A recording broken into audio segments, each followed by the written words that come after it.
അവിടുന്ന് ദാഹാർത്തന് തൃപ്തി വരുത്തുകയും വിശപ്പുള്ളവന് വിശിഷ്ട വിഭവങ്ങൾ കൊണ്ട് സംതൃപ്തി ഉളവാക്കുകയും ചെയ്യുന്നു.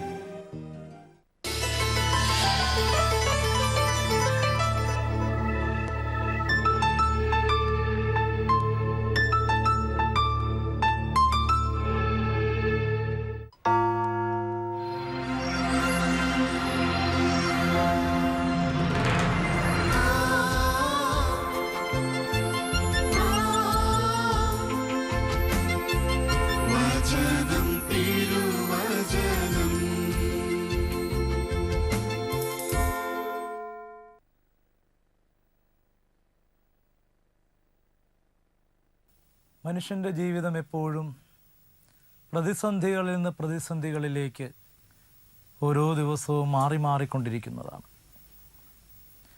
എന്നാൽ ചില നേരങ്ങളിൽ പ്രതിസന്ധികളെ എപ്രകാരം അഭിമുഖീകരിക്കണമെന്ന വ്യക്തമായ അവബോധം ജനിക്കാത്ത മനുഷ്യൻ പ്രതിസന്ധികളിൽ തട്ടി ജീവിതം നഷ്ടപ്പെടുത്തി കളയാറുണ്ട്. ചിലർ തങ്ങളുടെ തന്നെ ശക്തിയിൽ ആശ്രയിച്ച് ഒടുവിൽ പ്രതിസന്ധിയും ജീവിതത്തിൻ്റെ പ്രശ്നങ്ങളും കഴിവുകളെക്കാളും ഉപരിയായി വളർന്നു നിൽക്കുമ്പോൾ അതിനെ എങ്ങനെ തരണം ചെയ്യണമെന്ന് വ്യക്തമായ ബോധ്യമില്ലാതെ നിരാശയിലേക്ക് കൂപ്പുകുത്തി വീഴുക പതിവാണ്. എന്നാൽ ജീവിതത്തെ കാർന്നു തിന്നുവാനായിട്ട് കഴിയുന്ന ഉഗ്ര പ്രതിസന്ധികളെ എങ്ങനെ നമുക്ക് തരണം ചെയ്തു മാറ്റുവാനായിട്ട് കഴിയുമെന്ന് തിരുവചനം നമ്മളെ വളരെ വ്യക്തമായിട്ട് പഠിപ്പിക്കുന്നുണ്ട്. ഒരു ദിവസം യേശുവും ശിഷ്യന്മാരും വഞ്ചിയിലേറി മറുകരയിലേക്ക് യാത്ര പുറപ്പെടുകയായിരുന്നു. ദൈവമായ കർത്താവ് വഞ്ചിയുടെ അമരത്ത് തലചായ്ച്ച് കടലിൽ നടിക്കുന്ന കുളിർക്കാറ്റേറ്റ് അവൻ വഞ്ചിയുടെ പടവിൽ തലവെച്ചു മയങ്ങുകയായിരുന്നു. കടലിൻ്റെ നടുക്കോളം വഞ്ചി തുഴഞ്ഞ് ശിഷ്യന്മാർ പോകുമ്പോൾ അപ്രതീക്ഷിതമായി കടലിൽ കാറ്റടിക്കും, തിരമാലകൾ ശക്തമായിട്ടുയരും. ഉഗ്ര തിരമാലകളുടെ കൈക്കകത്തുപെട്ട് വഞ്ചി ആടി ഉലയുവാനായിട്ട് തുടങ്ങും. ഏതെല്ലാം വിധത്തിൽ വഞ്ചി വലിച്ചിട്ടും വഞ്ചിയുടെ ഗതി നിയന്ത്രിക്കുവാനായിട്ട് കഴിവില്ലാത്ത ശിഷ്യന്മാർ വല്ലാതെ ഒന്ന് ഭയപ്പെട്ടു പോവുകയും ചെയ്യും. കടലിൽ വഞ്ചി തുഴയുന്നതും വഞ്ചിയിൽ കാറ്റ് പിടിക്കുന്നതും കാറ്റിൻ്റെ അലകൾക്കൊപ്പം തിരമാലകൾ ഉയർന്നു വന്ന വഞ്ചിക്കകത്തേക്ക് അടിച്ചു കയറുന്നതും ആദ്യത്തെ അനുഭവമൊന്നുമല്ല അവർ ശിഷ്യന്മാർക്ക്. കടലിലെ മീൻപിടുത്തക്കാരായ അവരെ സംബന്ധിച്ചിടത്തോളം അത് പുതിയൊരു പ്രതിഭാസവുമായിരുന്നില്ല. എങ്കിലും ദൈവമായ കർത്താവ് അവരുടെ വഞ്ചിയിലുള്ളപ്പോൾ അന്ന് അവരുടെ വഞ്ചിയുടെ മേലടിച്ച കാറ്റും വഞ്ചിയെ ആഴങ്ങളിലേക്ക് കൂട്ടിക്കൊണ്ടുപോകുവാൻ കരുത്തുള്ള പോലെ ഉയർന്നു പൊങ്ങിയ തിരമാലകളും അതുവരെ അവരുടെ ജീവിത അനുഭവങ്ങളെടുത്ത് പരിശോധിച്ച് നോക്കുമ്പോൾ ആ അനുഭവം മറ്റനുഭവങ്ങളിൽ നിന്ന് വളരെ വ്യത്യസ്തമായൊരനുഭവമായിരുന്നു. എത്രമാത്രം കഴിവോടും കരുത്തോടും കൂടെ വഞ്ചി നിയന്ത്രിക്കുവാനായിട്ട് അവർ പരിശ്രമിച്ചിട്ടും ഒരിക്കൽ പോലും വഞ്ചി നിയന്ത്രിക്കുവാനുള്ള കഴിവ് അവർക്കില്ലാതെ പോയി. അങ്ങനെ ജീവിതത്തിന് മുമ്പിൽ വന്നു നിന്നുകൊണ്ട് തിരമാലയുടെയും കാറ്റിൻ്റെയും രൂപത്തിൽ മരണം അവർക്ക് മുമ്പിൽ നിന്ന് ചാഞ്ചാടുവാനായിട്ട് തുടങ്ങുമ്പോൾ ഒരിറ്റു നേരം കൂടെ കഴിഞ്ഞാൽ ഉഗ്ര തിരമാലകളുടെ കൈക്കകത്തുപെട്ട് ഉഗ്ര ചുഴിക്കകത്തേക്ക് ഈ വഞ്ചി കൂപ്പുകുത്തി പോകുമെന്നും കടലിൻ്റെ ആഴങ്ങളിലേക്ക് വഞ്ചി ഊളിയിട്ട് പോകുമെന്നും മരണം മുമ്പിൽ നിശ്ചയമാണെന്നും മനസ്സിലാക്കുന്ന ശിഷ്യന്മാർ വല്ലാതെ ഭയപ്പെട്ടു പോയി. ഭയപ്പാടോടുകൂടെ അപ്പോഴും ശാന്തമായി കിടന്നുറങ്ങുന്നു ക്രിസ്തു. കാറ്റിൻ്റെ ഉഗ്രതകൾക്ക് ആ ശാന്തതയ്ക്ക് മാറ്റം വരുത്തുവാനായിട്ട് കഴിഞ്ഞില്ല. ഉഗ്ര തിരമാലകൾക്ക് ക്രിസ്തുവിൻ്റെ ശാന്തമായ ഉറക്കത്തെ കെടുത്തിക്കളയുവാനായിട്ട് കഴിഞ്ഞില്ല. പ്രപഞ്ചം ഒരേപോലെ രൗദ്രഭാവം പൂണ്ട് ശിഷ്യന്മാരുടെ ജീവിതത്തെ ഭയപ്പെടുത്തുകയും അവർ ആർത്തിരമ്പി നിലവിളിക്കുകയും ചെയ്യുമ്പോഴും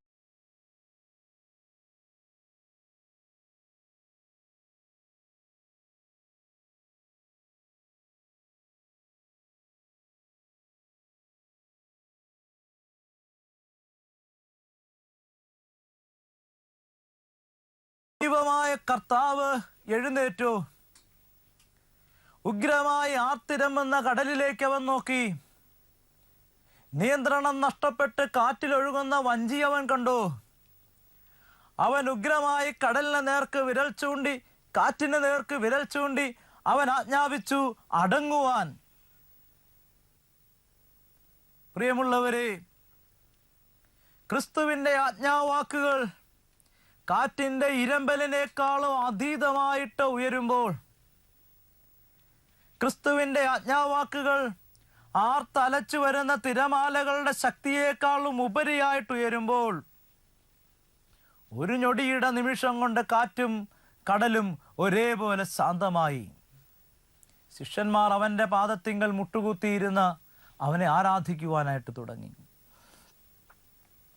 പ്രതിസന്ധികളിലൂടെ ജീവിതത്തിൻ്റെ സ്വസ്ഥതകൾ കെട്ടുപോകുന്ന മനുഷ്യൻ എന്നും പ്രാർത്ഥനാപൂർവം വായിക്കേണ്ട ദൈവവചന ഭാഗമാണിത്. ജീവിതത്തിൻ്റെ ഉഗ്രത നിറഞ്ഞ സംഭവങ്ങളെ അഭിമുഖീകരിക്കുവാനായിട്ടുള്ള കരുത്ത് ചോർന്നു പോകുന്ന മനുഷ്യനും ഓരോ ദിവസവും പ്രഭാതത്തിലും പ്രദോഷത്തിലും ധ്യാനത്തിന് വിഷയമാക്കേണ്ട ദൈവവചന ഭാഗമാണ്. പ്രിയപ്പെട്ടവരെ, കാറ്റിൻ്റെയും തിരമാലകളുടെയും കൈക്കകത്ത് ആടി ഉലയുന്ന വഞ്ചിക്കകത്ത് ഉറങ്ങിക്കിടക്കുന്ന ക്രിസ്തുവിനെ കുറിച്ചും, ഭയപ്പാടോടുകൂടെ അവനെ വിളിച്ചെഴുന്നേൽപ്പിക്കുന്ന ശിഷ്യന്മാരെക്കുറിച്ചും, ഒടുവിൽ കടലിനെയും കാറ്റിനെയും ശാന്തമാക്കുന്ന ക്രിസ്തുവിൻ്റെ വൈഭവത്തെക്കുറിച്ചും പ്രാർത്ഥനാപൂർവം ഓരോ മനുഷ്യനും രാപകൽ ധ്യാനിക്കേണ്ടതാണ്. ഇന്ന് മനുഷ്യൻ്റെ ജീവിതത്തിലേക്ക് പ്രശ്നങ്ങൾ കടന്നു വരുമ്പോൾ, ആ പ്രശ്നങ്ങൾക്ക് കാരണഭൂതരായവർ പരസ്പരം അങ്ങോട്ടും ഇങ്ങോട്ടും കുറ്റപ്പെടുത്തുവാനായിട്ട് തുടങ്ങും. പല കുടുംബങ്ങളുടെയും ഗാർഹിക പശ്ചാത്തലം എടുത്തൊന്ന് പരിശോധിച്ചു നോക്കിയാൽ നമുക്ക് മനസ്സിലാകും, കുറ്റപ്പെടുത്തലിൻ്റെയും ഒറ്റപ്പെടുത്തലിൻ്റെയും ഉഗ്രതകൾക്കിടയിൽ ജീവിതത്തിൻ്റെ സമാധാനങ്ങൾ എന്നേക്കുമായി നഷ്ടപ്പെട്ടു പോകുന്ന കുടുംബ ബന്ധങ്ങളുടെ ഒത്തിരി അനുഭവങ്ങൾ നമുക്ക് ചുറ്റുപാടുകളിൽ നിന്ന് വായിച്ച് മനസ്സിലാക്കുവാനായിട്ട് പറ്റും. ഇന്ന് പ്രിയപ്പെട്ടവരെ, ഗാർഹിക ബന്ധങ്ങളിൽ ഭാര്യയും ഭർത്താവും തമ്മിലുള്ള സംശുദ്ധമായ ബന്ധത്തിൻ്റെ തീവ്രത നശിച്ചു പോകുവാനായിട്ട് കാരണം, കുഞ്ഞുങ്ങളുടെ ജീവിതത്തെ സന്തോഷങ്ങൾ നിറഞ്ഞ തീരങ്ങളിലേക്ക് അടുപ്പിക്കുവാനായിട്ട് മാതാപിതാക്കൾക്ക് കഴിയാതെ പോകുന്നതിന് കാരണം, പലപ്പോഴായിട്ട് ജീവിതത്തിൻ്റെ സ്വരച്ചേർച്ചയില്ലായ്മയിലൂടെ ജീവിതത്തെ മുൻപോട്ട് നയിച്ച് കുറ്റപ്പെടുത്തലിൻ്റെയും ഒറ്റപ്പെടുത്തലിൻ്റെയും അനുഭവങ്ങൾ ജീവിതത്തിൻ്റെ സ്നേഹത്തിൻ്റെ ആഴങ്ങൾ നഷ്ടപ്പെടുത്തി കളഞ്ഞ് ജീവിതം വികൃതമാക്കുന്നവരിലൂടെയാണ് ജീവിതത്തിൻ്റെ സ്വസ്ഥതകൾ നമുക്ക് കിട്ടുപോകുന്നത്. എപ്പോഴും ഓർക്കണം, ഒരു മനുഷ്യൻ്റെ ജീവിതത്തിൽ പരസ്പരം കുറ്റപ്പെടുത്തുവാനായിട്ട് കുടുംബ ബന്ധങ്ങൾക്കകത്ത് നിങ്ങൾ പരിശ്രമിക്കുകയാണെങ്കിൽ നിങ്ങളുടെ മനസ്സിൻ്റെ സ്നേഹത്തിൻ്റെ തീവ്രതകൾ നിങ്ങൾക്ക് നഷ്ടപ്പെട്ടു പോയേക്കാം. യേശുവിൻ്റെ ജീവിതം എടുത്തൊന്ന് പരിശോധിച്ചു നോക്കുക. ക്രിസ്തു ഒരിക്കലും തൻ്റെ കൂടെ നടന്ന ശിഷ്യന്മാരുടെ കുറ്റങ്ങളിലേക്ക് അവൻ, കുറവുകളിലേക്ക് അവൻ ഉറ്റുനോക്കുവാൻ ഒരിക്കലും യേശു പരിശ്രമിച്ചില്ല. എടുത്തുചാട്ടക്കാരനായ പത്രോസ് പലയാവർത്തി ക്രിസ്തുവിൻ്റെ മുമ്പിൽ നിന്നുകൊണ്ട് മറുവാക്കുകൾ ഉച്ചരിക്കുമെങ്കിലും ക്രിസ്തു ഒരിക്കൽ പോലും പത്രോസിനെ ഒരു കുറ്റക്കാരനായി എണ്ണിയെടുത്തില്ല. കയ്യിൽ പണസഞ്ചി കൊണ്ട് നടക്കുമ്പോഴും, പണസഞ്ചിക്കകത്ത് നിന്ന് പലയാവർത്തി പണം കൈയിട്ട് വാരുമ്പോഴും, പിന്നീട് പണത്തെക്കുറിച്ച് വാചാലമായി സംസാരിക്കുമ്പോഴും, യൂദാസ് എന്ന് പറയുന്ന ശിഷ്യന്റെ ഉള്ളിൽ ഉറങ്ങിക്കിടക്കുന്ന തിന്മയുടെ ആഴമെന്താണെന്ന് ക്രിസ്തു പറഞ്ഞിട്ടും അപ്പോഴും ക്രിസ്തു അവനെ കൂടെ കൂട്ടിക്കൊണ്ട് നടന്നു. ക്രിസ്തു ഒരിക്കലും മനുഷ്യന്റെ കുറവുകളിലേക്ക് ഉറ്റുനോക്കി മനുഷ്യനെ തരംതിരിക്കുവാനായിട്ട് ക്രിസ്തു ഒരിക്കലും മെനക്കെട്ടില്ല എന്നുള്ളതാണ് പ്രിയപ്പെട്ടവരെ സത്യം. ആ യേശു ക്രിസ്തുവിൻ്റെ നാമത്തിൽ ക്രിസ്തുവിനെ അനുകരിക്കുവാനായിട്ട് ജീവിതത്തിൽ ഇറങ്ങിപ്പുറപ്പെട്ടിരിക്കുന്ന ഓരോ മനുഷ്യനും ഈ ഒരു അവസ്ഥയിലേക്ക് കടന്നു വരേണ്ടതുണ്ട്. നമ്മൾ ഈ ലോകത്ത് ആരും ആരെയും കുറ്റപ്പെടുത്താതിരിക്കട്ടെ, ആരും ആരെയും വിധിക്കാതിരിക്കട്ടെ. വിധിക്കലുകളും കുറ്റപ്പെടുത്തലുകളും മനുഷ്യൻ്റെ സ്വാഭാവികമായ സ്നേഹത്തിൻ്റെ ആഴങ്ങളെ കെടുത്തിക്കളയുന്നതിന് മാത്രമേ പര്യാപ്തമാവുകയുള്ളൂ.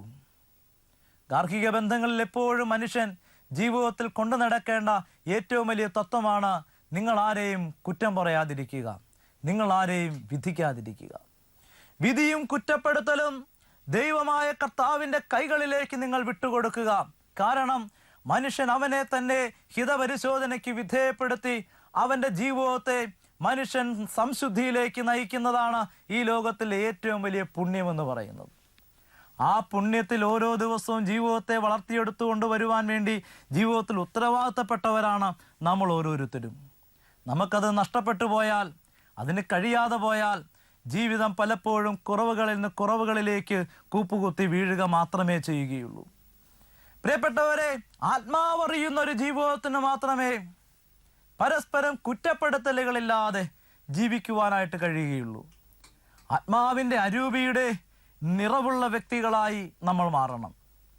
പലപ്പോഴും അരൂപിയുടെ നിറവുള്ള വ്യക്തികളുടെ ജീവിതാനുഭവം എന്താണെന്ന് നമുക്കറിയാം.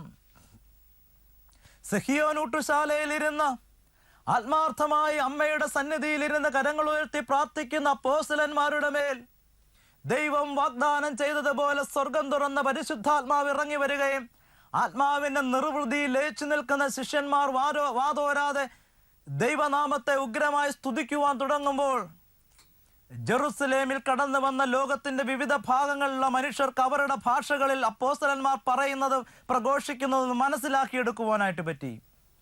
അത് പ്രിയപ്പെട്ടവരെ, ആത്മാവിൻ്റെ നിറവുള്ള മനുഷ്യരുടെ അനുഭവമായിരുന്നു. അരൂപിയുടെ നിറവാണ് ഇന്ന് മനുഷ്യൻ ജീവിതത്തിൽ കൊണ്ടു നടക്കേണ്ടത്. കേവലമായ അരൂപിയുടെ അറിവുള്ളവരുണ്ട്. അരൂപിയെക്കുറിച്ച് അറിവുള്ളവർക്ക് ഒരിക്കലും ക്രിസ്തുവുമായി യോജിച്ചൊരു ജീവിതം മുൻപോട്ട് കൂട്ടിക്കൊണ്ടുപോകുവാനായിട്ട് കഴിയുകയില്ല. പലപ്പോഴും മനുഷ്യർക്ക് അരൂപിയെക്കുറിച്ച് അറിവുണ്ട്. അരൂപിയെക്കുറിച്ച് അറിവുള്ളവർക്ക് വിശുദ്ധ കുർബാന ജീവിതത്തെ സ്വീകരിക്കുവാനായിട്ട് കഴിയും. വിശുദ്ധ കുർബാനയുടെ മുമ്പിൽ പോയി കരങ്ങൾ കൂപ്പി നിൽക്കുവാനായിട്ട് പറ്റും. പ്രാർത്ഥനാ പുസ്തകത്തിലെ ഓരോ താളുകളും വായിച്ചു മനസ്സിലാക്കുവാനായിട്ട് പറ്റും. ബൈബിളിലെ ഓരോ വരികളും വായിച്ചെടുക്കുവാനായിട്ട് പറ്റും.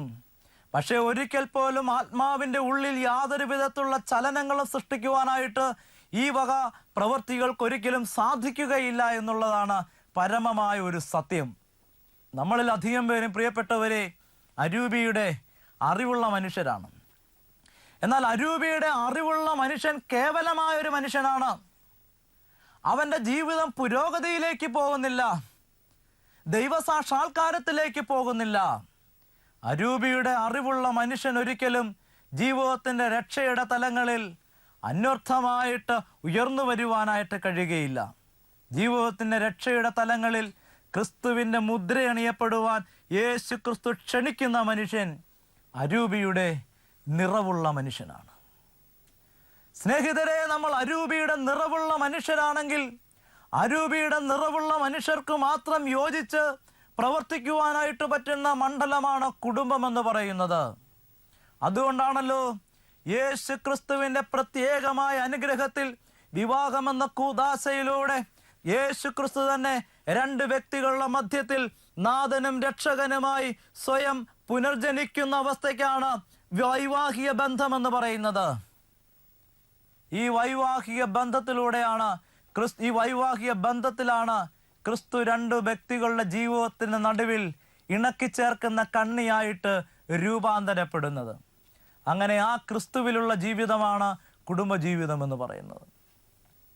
എന്നാൽ പ്രിയപ്പെട്ടവരെ, യേശു ക്രിസ്തു നിന്റെ ദാമ്പത്യത്തിൻ്റെ നടുവിലുണ്ടെന്ന് നീ പരിപൂർണമായും വിശ്വസിക്കുന്നുണ്ടെങ്കിൽ നിന്റെ ജീവിതത്തിൽ നിനക്ക് അരൂപിയുടെ നിറവിലേക്ക് ജീവിതത്തെ കൂട്ടിക്കൊണ്ടു പോകുവാനായിട്ട് കഴിയണം. അരൂപിയുടെ നിറമെന്ന് പറഞ്ഞാൽ ദൈവത്തിൻ്റെ വാക്കിനും ദൈവത്തിൻ്റെ വചനത്തിനും പരിപൂർണമായി കീഴ്പ്പെട്ട് ജീവിക്കുന്ന അവസ്ഥയ്ക്കാണ് അരൂപിയുടെ നിറവെന്ന് പറയുന്നത്. ആത്മാവിൻ്റെ നിറവിൽ അധിവസിക്കുവാനായിട്ട് ക്രിസ്തു നിന്നെ വിളിക്കുന്നു. ആത്മാവിൻ്റെ അറിവ് നിന്റെ ജീവിതത്തിലുണ്ടെങ്കിൽ ഒരിക്കലും അത് നിന്നെ രക്ഷയുടെ അനുഭവത്തിലേക്ക് കൂട്ടിക്കൊണ്ടു പോവുകയില്ല. നമ്മൾ കേവലം പ്രാർത്ഥനക്കാരായിരിക്കാം, നമ്മൾ ആഴ്ചകളിൽ ഉപവാസമെടുക്കുന്നവരാകാം, നമ്മളെല്ലാ ദിവസവും ദേവാലയത്തിൽ പോകുന്നവരാകാം. പക്ഷെ അതുമാത്രം നിന്റെ ജീവിതത്തിലെ അരൂപിയുടെ നിറവിലേക്ക് നിന്നെ നയിക്കണമെന്നില്ല. യേശു ക്രിസ്തു എന്ന് പറയുന്ന നാഥനും രക്ഷകനുമായ പൊന്നുതമ്പുരാൻ നിന്റെ ഹൃദയത്തിൻ്റെ ആഴങ്ങളിൽ ജീവിക്കുന്ന അനുഭവത്തിലേക്ക് ഓരോ ദിവസവും ഓരോ നിമിഷവും നിനക്ക് കടന്നു ചെല്ലുവാനായിട്ട് കഴിയുന്നെങ്കിൽ പ്രിയമുള്ളവരെ, അതാണ് അരൂപിയുടെ നിറവുള്ള മനുഷ്യൻ. അരൂപിയുടെ നിറവുള്ള മനുഷ്യന് ജീവിതത്തെ പരിപൂർണമായി ക്രിസ്തുവിൻ്റെ കൈകളിലേക്ക് വിട്ടുകൊടുക്കുവാനായിട്ട് പറ്റും. ആ മനുഷ്യനാണ് രക്ഷയുടെ ആഴതലങ്ങളിൽ ക്രിസ്തുവിനെ കണ്ടെത്തുവാനായിട്ട് കഴിയുന്നത്. എന്താണ് രക്ഷയുടെ ഈ ആഴതലങ്ങൾ എന്ന് പറയുന്നത്? രക്ഷയുടെ ആഴതലങ്ങൾ എന്ന് പറഞ്ഞാൽ മത്തായിയുടെ സുവിശേഷത്തിൽ വചനം ഇപ്രകാരം പറയുന്നുണ്ട്: തെരുവിലൂടെ പട്ടിണിക്കാരനായി അലഞ്ഞു നടക്കുന്ന മനുഷ്യന്റെ മുഖത്തേക്ക് നോക്കിയിട്ട് അവന്റെ വിശക്കുന്ന കണ്ണുകൾ കാണുമ്പോൾ അവന്റെ മുൻപിലേക്ക് ഒരു പാത്രം ആഹാരം നീക്കി വെക്കുന്ന പ്രവൃത്തി. ഇനി നഗ്നനായിട്ട് തെരുവിൽ അലഞ്ഞു നടക്കുന്ന മനുഷ്യന്റെ നഗ്നത കണ്ടിട്ട് അവന്റെ ദേഹത്തേക്ക് ഒരുടുപ്പെടുത്ത് വെച്ച് നീട്ടിക്കൊടുക്കുന്ന പ്രവൃത്തി. ദാഹത്തോടുകൂടെ തളർന്നു വീഴുവാൻ ഒരുങ്ങുന്ന മനുഷ്യന്റെ മുഖത്തേക്ക് നോക്കിയിട്ട് ഒരിറ്റു കുടിനീരവന്റെ കൈകളിലേക്ക് വെച്ചു കൊടുക്കുന്ന പ്രവൃത്തി. ഏകാന്തതയിൽ ഒരു തെരുവിൽ ഒരു തടവിൽ കഴിയുന്ന മനുഷ്യന്റെ അരികിലേക്ക് പോയി, നീ സങ്കടപ്പെടേണ്ട, ദൈവം നിന്റെ കൂടെയുണ്ട്, നിനക്ക് നാളെ നിനക്ക് സ്വാതന്ത്ര്യമുണ്ടെന്ന് അവന്റെ വേദനിക്കുന്ന മനസ്സിനോട് ആശ്വാസം പറയുന്ന പ്രവൃത്തി. രോഗക്കിടക്കയിലേക്ക് തളർന്നു കിടന്നുറങ്ങുന്ന മനുഷ്യന്റെ അരികിൽ പോയി നിന്ന് അവന്റെ കണ്ണുകളിലെ വേദന സ്വന്തം അന്തരാത്മാവിന്റെ വേദനയാക്കി മാറ്റി ആശ്വാസത്തിന്റെ വാക്കുകൾ അവന്റെ അരികിലിരുന്ന് പറഞ്ഞു കൊടുക്കുന്ന പ്രവൃത്തി. അതാണ് പ്രിയപ്പെട്ടവരെ രക്ഷയുടെ സമുചിതമായ പ്രവൃത്തി എന്ന് പറയുന്നത്, ആഴതലങ്ങൾ എന്ന് പറയുന്നത്. രക്ഷയുടെ ഈ ആഴതലങ്ങളിലേക്ക് ഇറങ്ങിപ്പോകുവാൻ അരൂപിയുടെ നിറവുള്ള മനുഷ്യനെ കൊണ്ട് മാത്രമേ കഴിയുകയുള്ളൂ. അരൂപിയുടെ അറിവുള്ള മനുഷ്യരാണ് നമ്മളെങ്കിൽ നമുക്ക് പ്രിയപ്പെട്ടവരെ തെരുവിലലയുന്ന പാവപ്പെട്ടവനെ കുറിച്ച് അവബോധങ്ങളുണ്ട്, വിശക്കുന്നവനെ കുറിച്ച് നമുക്ക് അവബോധങ്ങളുണ്ട്, പട്ടിണിക്കാരനെ കുറിച്ച് നമുക്ക് അവബോധങ്ങളുണ്ട്, ദാഹിക്കുന്നവനെ കുറിച്ച് നമുക്ക് അവബോധങ്ങളുണ്ട്. പക്ഷെ അവബോധങ്ങൾ ഒരിക്കലും നമ്മളെ പരമമായ രക്ഷയിലേക്ക് നയിക്കുന്നില്ല. അരൂപിയുടെ നിറവുള്ള മനുഷ്യനോ ആത്മാവിൻ്റെ വലിയ പ്രേരണകളായി മാറി, ആത്മാവിൻ്റെ വലിയ പ്രേരണകളായി മാറി പാവപ്പെട്ടവനിലേക്ക് ജീവിതത്തെ ഉരുകുന്ന മെഴുകുതിരി പോലെ സമർപ്പിക്കുവാനായിട്ട് കഴിയും. അങ്ങനെ സമർപ്പിക്കുന്നിടത്ത് രക്ഷയുടെ അനുഭവം കണ്ടെത്തുവാനായിട്ട് പറ്റും. ക്രിസ്തു അവരെ തനിക്ക് വേണ്ടി സേവനം ചെയ്തവരെന്ന പട്ടികയിൽ ഉൾപ്പെടുത്തി നിത്യമായ സിംഹാസനം അവർക്ക് വേണ്ടി ക്രിസ്തു മാറ്റിവെക്കുകയും ചെയ്യും. ഇതാണ് കേവലം കുറ്റപ്പെടുത്താത്ത അരൂപിയുടെ നിറവുള്ള മനുഷ്യൻ്റെ ജീവിതാവസ്ഥ എന്ന് പറയുന്നത്. ഓരോ കുടുംബങ്ങളിലും ഓരോ മനുഷ്യനും ഇത്തരത്തിൽ പ്രവർത്തിക്കുന്നവരാകണം. നിന്റെ പ്രിയപ്പെട്ടവന് വേണ്ടി, നിന്റെ പ്രിയപ്പെട്ടവൾക്ക് വേണ്ടി അവളുടെയും അവൻ്റെയും കണ്ണുകളിലേക്ക് നോക്കിയിട്ട് നിന്റെ കണ്ണുകളിൽ ക്രിസ്തു ഉണ്ടെന്ന് കണ്ടറിഞ്ഞ് ആ ക്രിസ്തുവാണ് തൻ്റെ മുമ്പിൽ നിൽക്കുന്നതെന്ന് ഓരോ ജീവിത പങ്കാളിയും പരസ്പരം വിശ്വസിക്കട്ടെ. അങ്ങനെ വിശ്വസിച്ച് പരസ്പരം സേവനം ചെയ്യട്ടെ. അങ്ങനെ അരൂപിയുടെ നിറവ് ജീവിതത്തിൽ പ്രവൃത്തി പദത്തിലെത്തിക്കട്ടെ. അങ്ങനെ പ്രവൃത്തി പദത്തിലെത്തിക്കുമ്പോൾ ക്രിസ്തു നിന്റെ ജീവിതത്തിൽ രക്ഷയുടെ അനുഭവമായിട്ട് മാറും. പരസ്പരം കുറ്റപ്പെടുത്താതെ ജീവിതത്തെ നമുക്ക് നല്ല വഴിയിലേക്ക് കൂട്ടിക്കൊണ്ടു പോകുവാനായിട്ട് കഴിയുകയും ചെയ്യും. അതോടൊപ്പം തന്നെ പ്രിയപ്പെട്ടവരെ, ശിഷ്യന്മാർ അവരുടെ കയ്യിൽ നിന്ന് വഞ്ചിയുടെ നിയന്ത്രണം നഷ്ടപ്പെട്ടു പോകുമ്പോൾ അവർ പരസ്പരം കുറ്റം പറഞ്ഞില്ല. ചക്രവാളങ്ങളിലേക്ക് നോക്കി കാലത്തെക്കുറിച്ച് വ്യാഖ്യാനിക്കുവാനായിട്ട് കഴിവുള്ള വലിയ മുക്കുവനെ അവരാരും കുറ്റപ്പെടുത്തിയില്ല. പരസ്പരം ഇരുന്ന് പഴി പറഞ്ഞല്ല, ഇപ്പോൾ വള്ളമിറക്കേണ്ടായിരുന്നു, കാറ്റ് വരാനായിട്ട് സാധ്യതയുണ്ടായിരുന്നു, എന്തുകൊണ്ട് നീ ഇത് മനസ്സിലാക്കിയില്ല, ഇതിങ്ങോട് വരേണ്ട കാര്യമില്ലായിരുന്നു എന്ന് പരസ്പരം ആരും കുറ്റം പറഞ്ഞില്ല. അവരുടെ മുമ്പിൽ അപ്പോഴത്തെ ഒരൊറ്റ പോംവഴി ഉണ്ടായിരുന്നുള്ളൂ: മുട്ടുകുത്തുക. ആരുടെ അരികിൽ പോയി?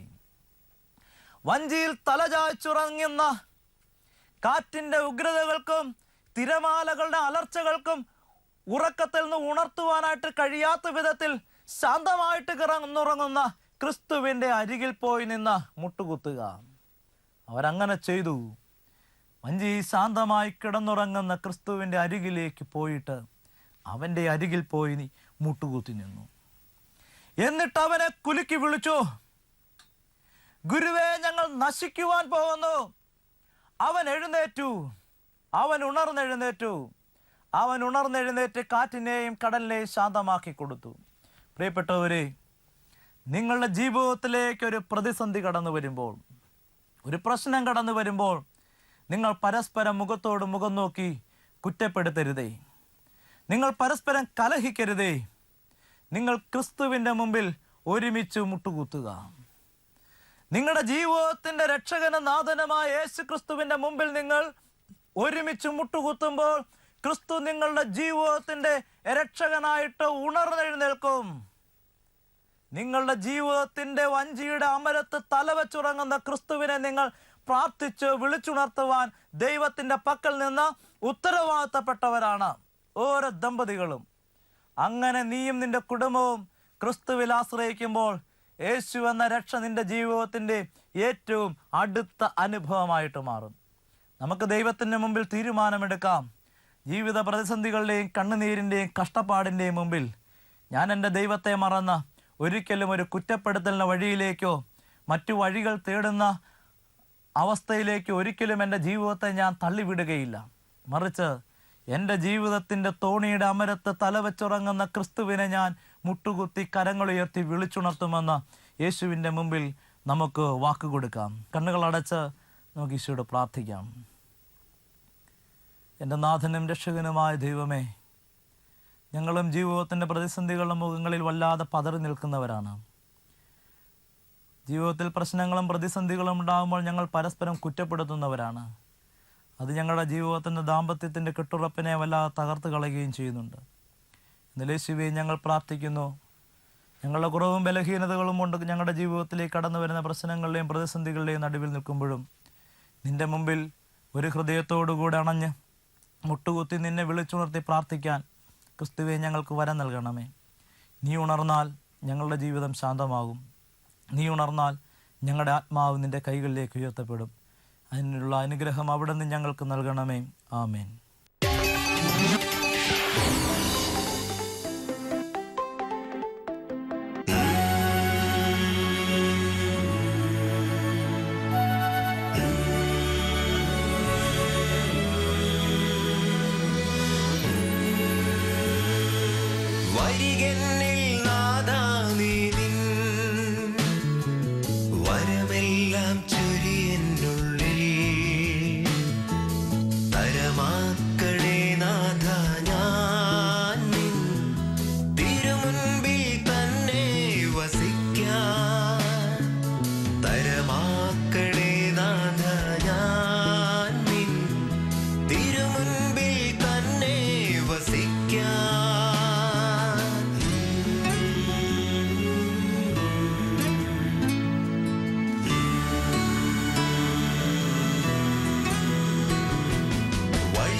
അരികെന്നിൽ നാഥാ നീ നിൻ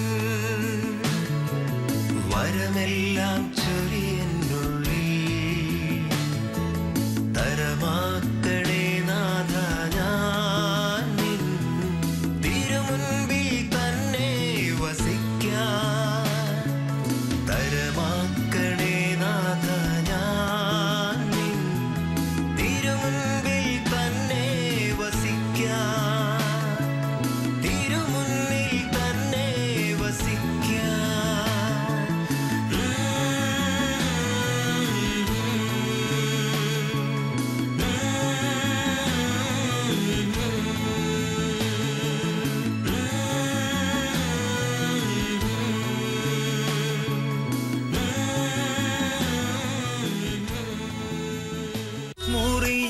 മുറിയപ്പെടാൻ മുറിച്ചു നൽകുന്ന ദിവ്യ സ്നേഹകാരുണ്യമേ. പ്രിയമുള്ള സഹോദരങ്ങളെ, ഓരോ ഞായറാഴ്ച ആചരണവും പ്രതീക്ഷയുടെ തിരുനാളാണ്. താരയിൽ നിന്നും അകതാരിലേക്ക് ഒഴുകും സ്നേഹപ്രവാഹമേ. ഞായറാഴ്ച ദിവസം അല്ലെങ്കിൽ സാബത്ത് ദിവസം നമ്മുടെ ഇഷ്ടം ചെയ്യാനുള്ള ദിവസമല്ല, മറിച്ച് കർത്താവിൻ്റെ ഇഷ്ടം പ്രവർത്തിക്കാനുള്ള ദിവസമാണ്. ജീവന്റെ പാഥേയമായ പരിശുദ്ധ കുർബാനയുടെ ആഴങ്ങളിലൂടെ ഒരു സഞ്ചാരം, ബലിയും ജീവിതവും. ഇന്ന് രാത്രി 9:30. പറയ്ക്ക് കീഴിലല്ല, പീഠത്തിൽ കൊളുത്തിവെക്കേണ്ട ദീപമാകുന്നു വിശ്വാസം. അതിൽ തലമുറകളുടെ സ്നേഹം പ്രകാശിക്കുന്നു. Shalom festival 2013. വിശ്വാസ വർഷത്തിൽ നമ്മുടെ വിശ്വാസത്തെ ഊതിയുണർത്തുവാനും അനേകർക്ക് പകർന്നു കൊടുക്കുവാനുമായി ഷാലോം ഒരുക്കുന്ന വിശ്വാസ സംഗമം ഷാലോം ഫെസ്റ്റിവൽ. ദൈവസ്നേഹത്തിലേക്ക് കൈപിടിച്ചു നടത്തുന്ന വചനപ്രസംഗങ്ങൾ, ആത്മാവിൽ അഭിഷേകം പകരുന്ന ഗാനങ്ങൾ, സ്തുതിയും സ്തോത്രവും യാചനയും പ്രാർത്ഥനയും ഒരുമിക്കുന്ന വിശ്വാസ സംഗമവേദി ഷാലോം ഫെസ്റ്റിവൽ. നവംബർ 17 ഞായർ, നെസ്റ്റ്, മൂവാറ്റുപുഴ, നിർമ്മല കോളേജിന് സമീപം. സമയം രാവിലെ 9:30 മുതൽ വൈകുന്നേരം 4 മണി വരെ. കൃപാഭിഷേകത്തിനായി വിശ്വാസപൂർവ്വം കരങ്ങൾ കോർക്കാം. ஒவ்வொரு குழந்தையும் ஆண்டவரின் தானம், ஒவ்வொரு புதுப்பிறப்பும் உலகத்தின் மகிழ்ச்சி. ஷாலோம் குடும்பத்தின் புத்தம் புதிய வெளியீடு ஷாலோம் டைம்ஸ் தமிழ். பாரதத்தின் அப்போஸ்தலர் புனித தோமையார் குருதி சிந்திய மண் தமிழ் மண். இப்போது வந்துவிட்டது ஷாலோம் டைம்ஸ் உங்கள் ஊரிலும். தமிழ் மக்களின் ஆன்மீக தேடலுக்கு புது பார்வையும் புது அர்த்தமும் நல்க ஷாலோம் டைம்ஸை அறிமுகப்படுத்துகிறோம். தனிப்பிரதி ரூபாய் 15, வருட சந்தா ரூபாய் 180, வெளிநாடுகளுக்கு ரூபாய் 1500. தொடர்பு கொள்ளுங்கள். The circulation manager Shalom Times Tamil, பெருவெண்ணாம்.